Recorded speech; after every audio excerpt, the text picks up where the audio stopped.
Assalamualaikum warahmatullahi wabarakatuh. Terima kasih sudah klik video ini. Semoga kita selalu diberikan kesehatan, kelancaran rizki, dan semoga Allah Subhanahu wa Ta'ala mempermudah segala urusan kita. Amin, amin ya robbal alamin. Bayangkan satu hari di mana langit terbuka, bumi bersaksi, dan doa-doa menembus tanpa penghalang. Satu hari saat jutaan jiwa menangis di Arafah dan malaikat mencatat nama-nama yang dibebaskan dari neraka. Satu hari yang tidak hanya menyatukan manusia dari seluruh dunia, tapi juga mempertemukan dua puncak kemuliaan dalam Islam, yaitu Arafah dan hari Jumat. Apakah ini kebetulan atau isyarat langit bagi manusia yang ingin kembali?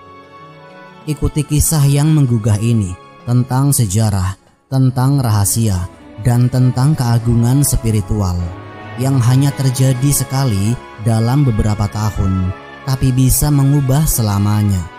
Simak video ini sampai akhir karena barangkali inilah pengingat yang Allah kirimkan untuk jiwamu hari ini. Bismillah, mari kita mulai ceritanya.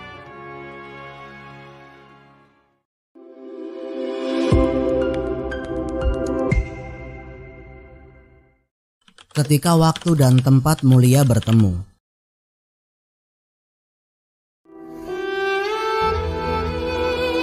Di jantung Jazirah Arab ada satu dataran luas yang tidak tandus bagi jiwa. Itulah Arafah. Tidak ada istana di sana, tidak ada kemegahan bangunan, hanya bentangan tanah lapang dan langit yang terbuka. Tapi setiap tahun dataran itu menjadi pusat gemuruh doa-doa yang tidak terbendung. Pada tanggal 9 Dzulhijjah, Arafah menjadi panggung agung tempat jutaan manusia berkumpul, mengangkat tangan, mengalirkan air mata, dan meletakkan seluruh beban dosa mereka di hadapan Allah Azza wa Jalla. Dan ketika hari Arafah itu bertepatan dengan hari Jumat, hari terbaik dalam sepekan, maka itu bukan pertemuan biasa. Ia adalah pertemuan dua puncak kehormatan dalam Islam. Hari Arafah adalah hari paling utama dalam musim haji, sementara Jumat adalah Syaidul Ayam, tuannya seluruh hari. Saat keduanya bertemu, langit seperti lebih dekat, rahmat seperti mengalir deras, dan doa seperti langsung menembus langit tanpa penghalang. Rasulullah Shallallahu Alaihi Wasallam bersabda, sebaik-baik hari yang pada matahari terbit padanya adalah hari Jumat. Hadis riwayat Muslim. Dan tentang Arafah beliau bersabda, tidak ada hari di mana Allah membebaskan hamba dari neraka lebih banyak daripada hari Arafah. Hadis riwayat Muslim. Bayangkan saat dua waktu ini bersatu, bukan hanya waktu yang mulia, tapi juga tempatnya, yaitu Arafah, tanah yang Allah bersumpah dengannya dalam Al-Quran. Demi yang genap dan yang ganjil. Quran Surat Al-Fajr ayat 3. Menurut sebagian ulama tafsir, yang ganjil adalah hari Arafah dan yang genap adalah hari Nahar. Saat itu terjadi seperti dalam peristiwa tahun ke-10 Hijriyah ketika Rasulullah melaksanakan Haji Wada. Maka sejarah mencatatnya sebagai Haji Akbar. Momen langit dan bumi bersujud bersama dalam kemuliaan. Bayangkan suasana Arafah di hari Jumat. Hembusan angin membawa bisikan zikir dari jutaan lisan. Teriknya matahari seperti menyaring dosa-dosa yang menguap bersama keringat. Langit terbuka, malaikat turun. Allah membanggakan hamba-hambanya di hadapan para malaikat, sebagaimana sabda Rasulullah Shallallahu Alaihi Wasallam. Sesungguhnya Allah membanggakan para jemaah haji di Arafah di hadapan para malaikatnya. Hadis riwayat Muslim. Di saat itulah bumi menyaksikan pertemuan dua waktu termulia, yaitu hari Arafah dan hari Jumat. Tidak setiap generasi mendapatkannya. Ia hanya datang sesekali. seperti tamu yang agung yang tidak diundang tapi membawa hadiah yang tidak ternilai. Dan bagi mereka yang menyadari kesempatan ini, maka setiap detik di Arafah bukan hanya berarti tapi menentukan. Maka bagaimana Rasulullah memaknai hari itu? Apa yang terjadi saat khutbah terakhir disampaikan? Dan apa yang tersimpan dalam pertemuan suci antara langit, bumi, waktu, dan manusia itu? Mari kita telusuri bersama detik demi detik dalam lembar sejarah yang jarang dibuka tapi terlalu berharga untuk dilupakan. Khutbah terakhir di Padang Arafah.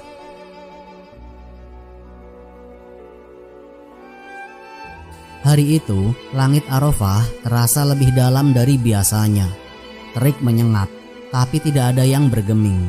Lebih dari 100.000 manusia memadati lembah yang tenang itu, dengan satu tujuan, menyimak setiap kata dari lisan Nabi terakhir. Tahun itu adalah tahun ke-10 Hijriah, dan hari Arafah jatuh tepat pada hari Jumat. Hari itu dikenang sebagai hari khutbah terakhir Rasulullah, dan satu dari peristiwa paling agung dalam sejarah umat manusia. Rasulullah berdiri di atas punggung unta beliau Al-Quswa di tengah padang luas Arafah. Lalu beliau menyampaikan khutbah yang bukan hanya pesan terakhir, tapi juga wasiat kehidupan bagi seluruh umatnya dari generasi ke generasi. Wahai manusia, dengarkanlah baik-baik ucapanku, sebab aku tidak tahu apakah aku akan bertemu lagi dengan kalian setelah tahun ini di tempat ini. Hadis riwayat Ahmad dan Abu Dawud. Kalimat itu mengguncang hati para sahabat. Sebagian mulai menangis sebab mereka tahu ini bukan sekedar khutbah. Ini adalah salam perpisahan dari manusia yang paling mereka cintai. Nabi kemudian menyampaikan pesan demi pesan tentang darah, tentang kehormatan, tentang riba, tentang hak-hak perempuan, tentang persaudaraan, dan tentang amanah syariat. Sesungguhnya darah kalian, harta kalian, dan kehormatan kalian adalah haram atas kalian, sebagaimana haramnya hari kalian ini, di negeri kalian ini, di bulan kalian ini. Hadis riwayat Bukhari dan Muslim. Beliau menegaskan bahwa tidak ada keutamaan orang Arab atas non-Arab, tidak ada keistimewaan warna kulit, semua sama kecuali dalam ketakwaan. Dan di tengah khutbah itu, di Arafah, di hari Jumat yang penuh berkah, Allah Subhanahu wa Ta'ala menurunkan ayat yang membuat Sayyidina Umar bin Khattab menangis. Pada hari ini telah aku sempurnakan untuk kalian agama kalian, dan telah aku cukupkan nikmatku atas kalian, dan telah aku ridhoi Islam sebagai agama kalian. Quran Surat Al-Ma'idah ayat 3. Sayyidina Umar bin Khattab menangis bukan karena gembira, tetapi karena dia tahu jika agama telah disempurnakan, maka tugas Rasulullah akan segera selesai. Itu pertanda bahwa wafatnya Rasul telah dekat. Dan benar, beberapa bulan kemudian sang cahaya umat kembali kepada Rabb-Nya. Hari itu, khutbah Nabi menjadi mercusuar bagi umat sepanjang zaman. Di Padang Arafah, umat ini menerima satu deklarasi agung bahwa syariat telah sempurna dan tidak ada lagi wahyu yang turun sesudahnya. Lebih dari itu, khutbah ini bukan hanya menyentuh jiwa. Ia mengatur ulang struktur masyarakat, membebaskan budak dari kezaliman sosial, dan mengangkat hak-hak perempuan di tengah dunia yang sebelumnya menindas mereka. Semua terjadi di Arafah, di hari Jumat, di hadapan langit yang terbuka dan bumi yang tenang. Dan sejak saat itu, setiap kali hari Arafah kembali bertepatan dengan hari Jumat, hati umat bergetar. Karena itu bukan hanya pengulangan kalender, tapi gema di hari besar itu, hari saat Rasul menyampaikan pesan terakhirnya. Pertanyaannya, apakah kita masih mendengarkan pesan itu dengan hati yang terbuka? Detik-detik Arafah, rahasia langit yang terbuka. Bayangkan jam berdetak pelan di tengah padang Arafah. Matahari tepat di atas kepala. Angin panas menyusup ke setiap pori dan jutaan manusia diam dalam harap. Tapi bukan diam yang kosong. Itu diam yang berisi ribuan bisikan doa dari hati-hati yang nyaris putus asa oleh dosa dan dunia. Arafah bukan sekedar tempat, ia adalah momentum. Dan waktu paling sakral di hari itu adalah antara zuhur dan maghrib. Di saat itulah Allah Subhanahu wa Ta'ala turun ke langit dunia sebagaimana sabda Rasulullah. Tidak ada satu hari pun di mana Allah lebih banyak membebaskan hamba dari neraka daripada hari Arafah. Dan sungguh Dia mendekat dan membanggakan mereka di hadapan para malaikat. Lalu berfirman, apa yang diinginkan oleh hamba-hambaku ini? Hadis riwayat Muslim. Di detik-detik ini tidak ada tirai antara langit dan bumi. Doa-doa meluncur seperti panah yang melesat ke arah Robnya. Tangisan pecah tanpa malu dan tangan-tangan terangkat dengan gemetar. Orang-orang menyebut nama-nama mereka, orang tua mereka, dan dosa mereka. Mereka memohon ampunan, memohon keselamatan, memohon rizki, dan memohon surga. Semua permohonan ditumpahkan seakan tidak akan ada hari esok. Dan ketika hari Arafah itu jatuh pada hari Jumat, maka semua keutamaan hari Jumat bertumpuk di atas keutamaan Arafah. Waktu mustajab untuk berdoa di hari Jumat, yang menurut banyak ulama adalah waktu setelah asar, bertemu dengan waktu paling utama di Arafah, yaitu menjelang maghrib. Inilah pertemuan langka antara dua gerbang langit yang terbuka, dua waktu di mana rahmat ditumpahkan seperti hujan lebat yang tidak bisa ditampung oleh bejana dunia. Sebagian ulama seperti Ibnu Hajar al-Asqalani dan Ibnu Qayyim menuliskan bahwa pertemuan Arafah dan Jumat adalah tanda dari keistimewaan yang sangat jarang dan barangkali hanya beberapa kali dalam satu generasi. Karena kalender Hijriyah bergerak mengikuti bulan, butuh waktu sekitar 6 hingga 11 tahun agar Arafah kembali bertepatan dengan hari Jumat. Tapi bukan itu yang paling penting. Yang paling penting adalah apa yang dilakukan manusia pada saat kesempatan langka itu datang. Apakah ia lalai atau justru sadar bahwa ini bisa jadi adalah Arafah terakhir dalam hidupnya? Karena seperti itulah Rasulullah mengajarkan kita bahwa hidup ini bukan tentang seberapa lama kita bernafas, tapi seberapa dalam kita memaknai satu nafas. Hari itu Arafah bergetar oleh tangisan dan bisikan yang mungkin tidak dikenal oleh manusia, tapi didengar jelas oleh langit. Malaikat mencatat nama-nama yang dibebaskan dari neraka. Dosa-dosa lama terhapus seakan baru lahir. Bagi mereka yang benar-benar hadir, bukan hanya dengan badan, tapi dengan hati, hari itu adalah titik balik. Dan bagi siapapun yang tidak di Arafah tapi ikut berpuasa di rumahnya, Rasulullah bersabda, puasa hari Arafah, aku berharap pada Allah agar ia menghapus dosa setahun sebelumnya dan setahun sesudahnya. Hadis riwayat Muslim. Itu janji agung dari lisan manusia terbaik. Maka siapa yang tidak ingin menjadi bagian dari arus ampunan itu? Karena Arafah bukan hanya untuk yang hadir di sana, ia juga milik siapapun yang bersumpah dengan ikhlas dimanapun berada. Asalkan hati ikut hadir, air mata ikut tumpah, dan doa ikut naik ke langit. Haji Akbar antara realita dan makna. Di tengah jutaan langkah menuju tanah suci, ada satu istilah yang sering menggema di lisan kaum muslimin, yaitu Haji Akbar. Tapi apa sebenarnya makna Haji Akbar? Apakah setiap kali hari Arafah bertepatan dengan hari Jumat, apakah itu otomatis disebut Haji Akbar? Atau ada makna lain yang lebih dalam di balik nama itu? Mari kita telusuri akar sejarahnya. Dalam Al-Quran, Allah Subhanahu wa Ta'ala berfirman, dan ini adalah pengumuman dari Allah dan Rasul-Nya kepada umat manusia pada hari Haji Akbar.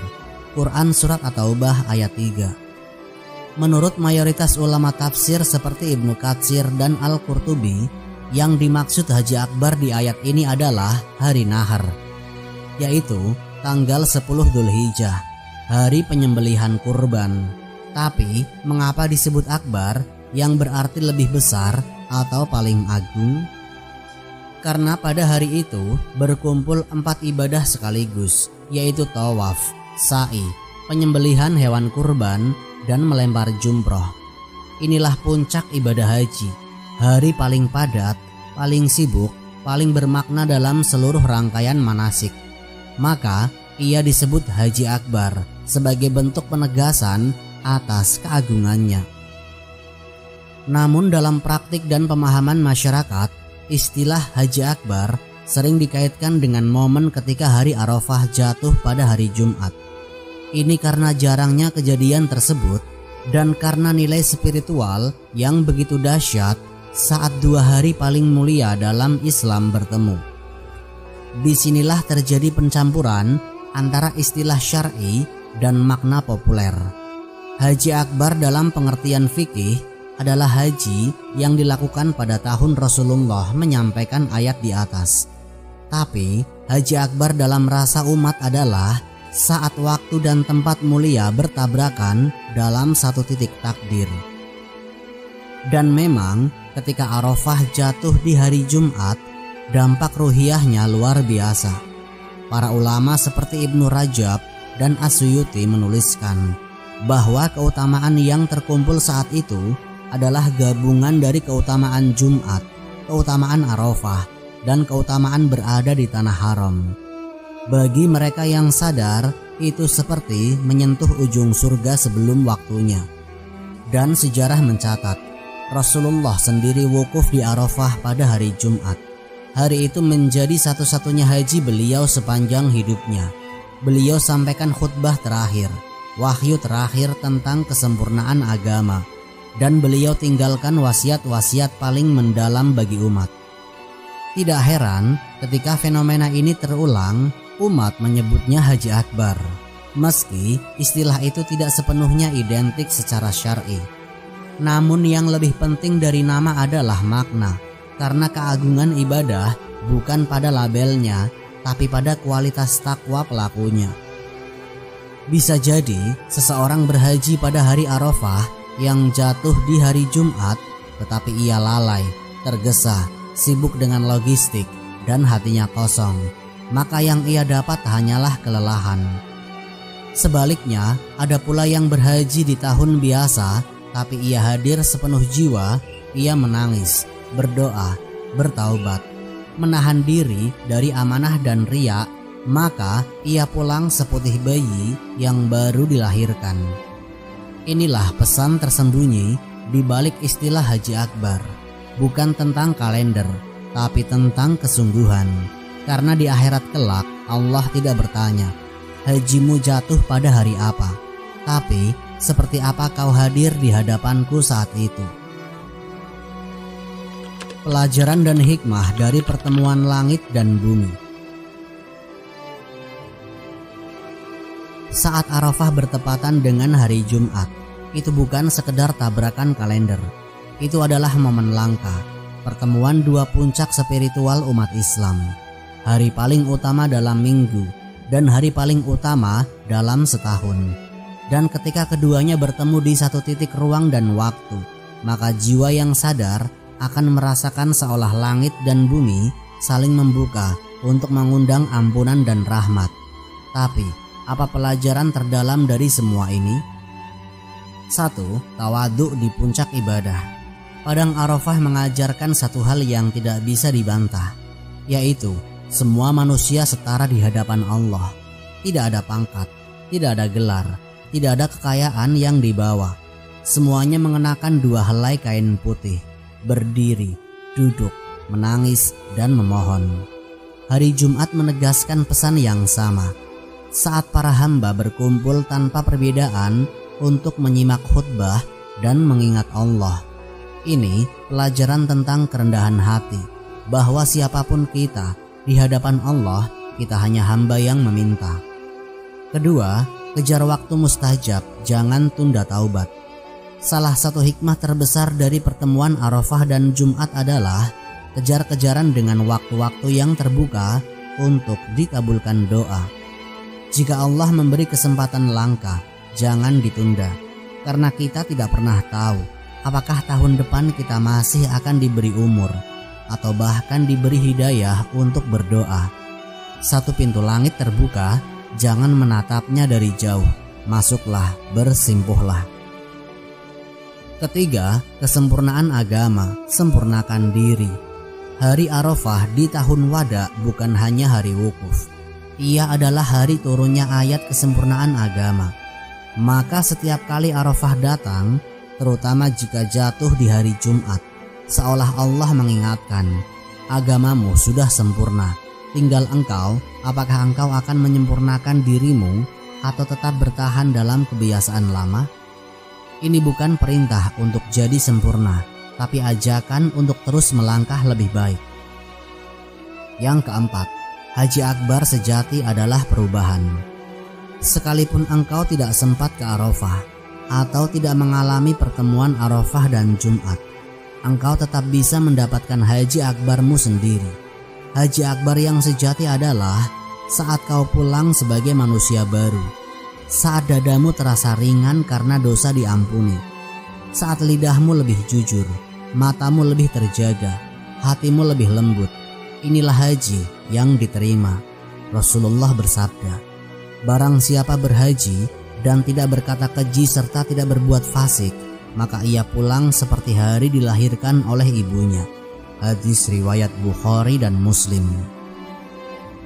Kelima, tanda dari Allah bukan kebetulan.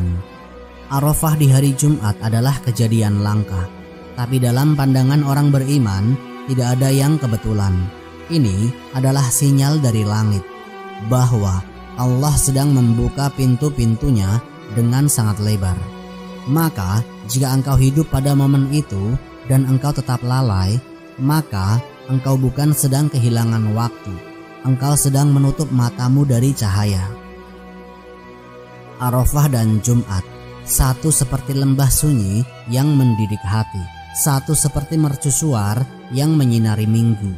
Ketika keduanya bertemu, dunia seolah menahan nafas, langit terbuka, malaikat turun, doa diangkat, dan sejarah seolah terulang. Tapi semua ini hanya akan menjadi catatan yang lewat, kecuali engkau menjadikannya momen kembali kepada Allah, kembali kepada hakikat, kembali kepada janji-janji yang selama ini diabaikan. Karena pada akhirnya yang membuat hari itu mulia bukan kalendernya, tapi hatimu yang sadar. Wallahu a'lam bishawab. Semoga kisah ini memberikan manfaat dan menjadi pengingat bagi kita semua untuk terus memperbaiki diri serta meningkatkan ketaatan kepada Allah Subhanahu wa Ta'ala. Lebih dan kurangnya mohon dimaafkan. Yang benar datangnya dari Allah Subhanahu wa Ta'ala. Hilaf atau keliru itu datangnya dari saya pribadi sebagai manusia biasa. Sampai jumpa di kisah-kisah inspiratif berikutnya. Akhirul kalam, wassalamualaikum warahmatullahi wabarakatuh.